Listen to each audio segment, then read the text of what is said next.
If you're either thinking about getting divorced or maybe you've just been served with a divorce, it can be pretty scary because if this is your first time, you have no idea what to expect. We've seen people come in with these preconceived notions that can be all over the place.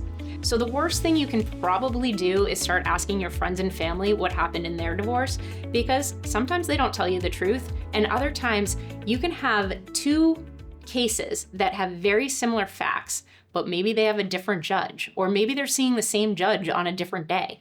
Those things can highly affect your outcome.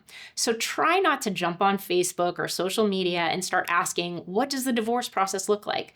Because you're probably going to get a lot of information that might not be accurate for your situation. But the process typically starts with going to court and actually filing some paperwork that will get your divorce started.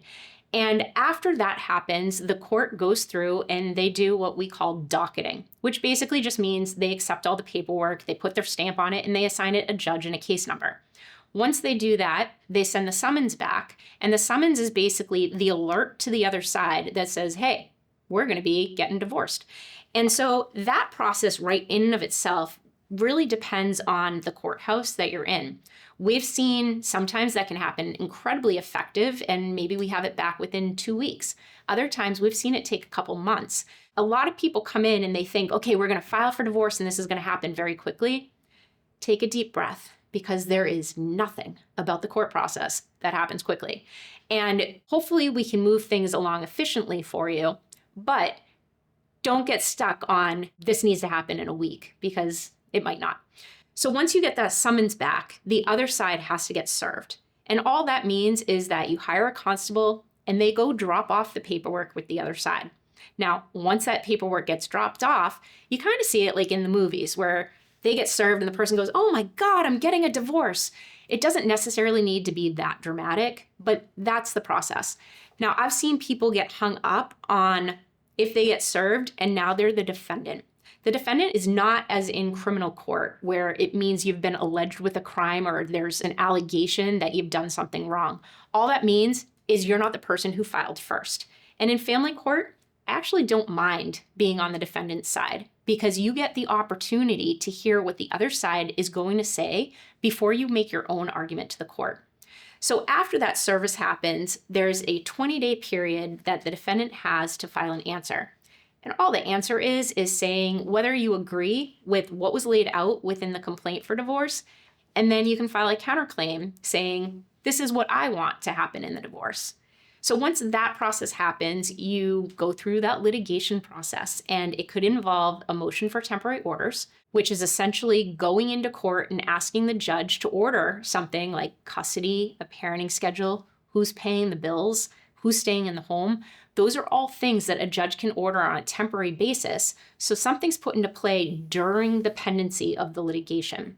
That litigation usually lasts anywhere from 6 months to 18 months, and there's a lot of ways that that can be faster or that can be longer, and that really depends on how well the two of you work together. And mediation can be used. There's another process called conciliation, which is very similar to mediation. The alternative dispute resolution can be utilized at any point during the process. Just because you're in a contested divorce and you're in court doesn't mean that you can't continue those negotiations. And that's really important, because the majority of cases are going to settle. And the sooner you can reach that settlement, usually the better it is to move forward. Now, if you can't, about 6 months down the road is when you'll get your first pretrial. And a pretrial in Massachusetts has nothing to do with a trial. We see people all the time, on a motion for temporary orders or a pretrial, they want all their evidence to be introduced to the court. They say, but I have all these emails, I have all these text messages, I have all these documents that prove my side is true and the other side is lying. Unfortunately, the judge doesn't really look at any of that until the time of trial. And pretrial Has nothing to do with trial. Your pretrial is kind of your last stop in front of the judge to be able to tell them about every single issue that you guys don't agree on at this moment. And so you both get in and you lay out your arguments, and the judge is going to provide some really valuable feedback that can potentially help you settle that case. Because if you hear the judge come back and they say something completely not in line with what you're looking for, you have to judge at this point, do we continue and move on till trial? I'd say probably 80% of cases settle at or somewhere within the next couple months after a pretrial. And that's because that feedback is so valuable. If your case can't settle and you're proceeding to trial, well, that can take quite a while.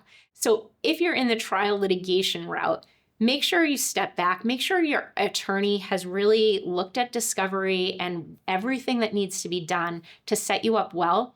A case can take an incredibly long amount of time. So just don't expect it to be overnight, because if you do think that, again, it depends on your ex, but if you do think that, you're probably setting yourself up with unrealistic expectations based on just how long the court process actually takes. When a case comes in, we have no idea what's going to happen with it. I had a case once where the husband came in. There was a lot of emergency things going on. The wife was threatening to move the child from the state. And my client was convinced this was going to be a trial case. So we went in an emergency motion. When we came back in, the other side had hired an attorney where we sat down and we hammered out every single issue that needed to be dealt with. And those two were able to get divorced and get their judgment approved within 1 week. So a divorce can be as quick or as long as the two of you, again, are willing to work together to hammer out those issues. If you're headed to a divorce or you're in the process and you feel that you need some additional support, feel free to reach out to us. We can either help you strategize your case, or we can take it over and represent you and make sure that we are fighting for your needs and for what you particularly need in regards to moving you forward for your future.